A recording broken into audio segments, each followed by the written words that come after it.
ஊராட்சி ஒன்றிய நடுநிலை பள்ளி பெரியகம்பூர் காலனி.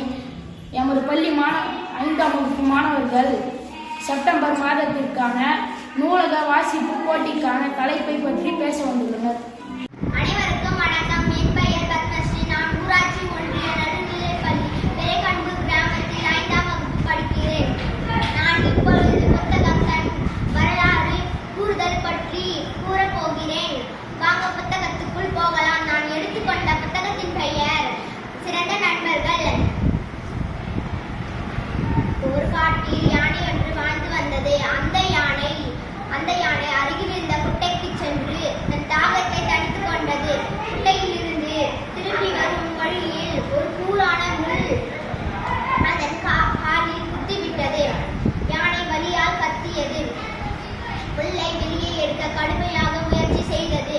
ஆனால் முடியவில்லை. அவ்வழியே வந்த முயல் ஒன்று யானை வலியால் துன்பப்படுவதை முயல் பார்த்தது. முயல் யானையின் அருகே சென்று பாதத்தில் உள்ள முள்ளை மெதுவாக பிடுங்கியது.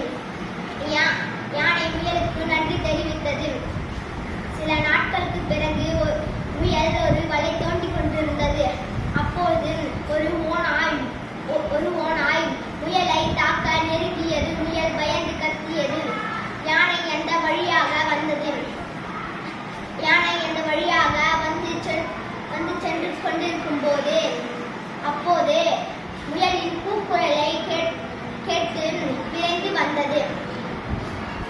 யானை தன் துதிக்கையால் முயலை தன் முதுகின் மேல் ஏற்றிக்கொண்டது.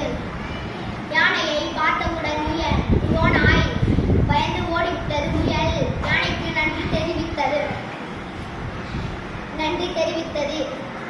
அன்று முதல் இறுதி வரை யானையும் முயலும் நல்ல நண்பர்களாக இருந்தன. இக்கதையின் மூலம் நாம் வேலைக்கு செய்யும் சிறிய உதவி மற்றவர்களுக்கு பெரிய பேருதவியாக இருப்பதையும் உதவியால் ஏற்படும் நன்மைகள் பற்றியும் அறிந்து கொண்டேன். இதனையே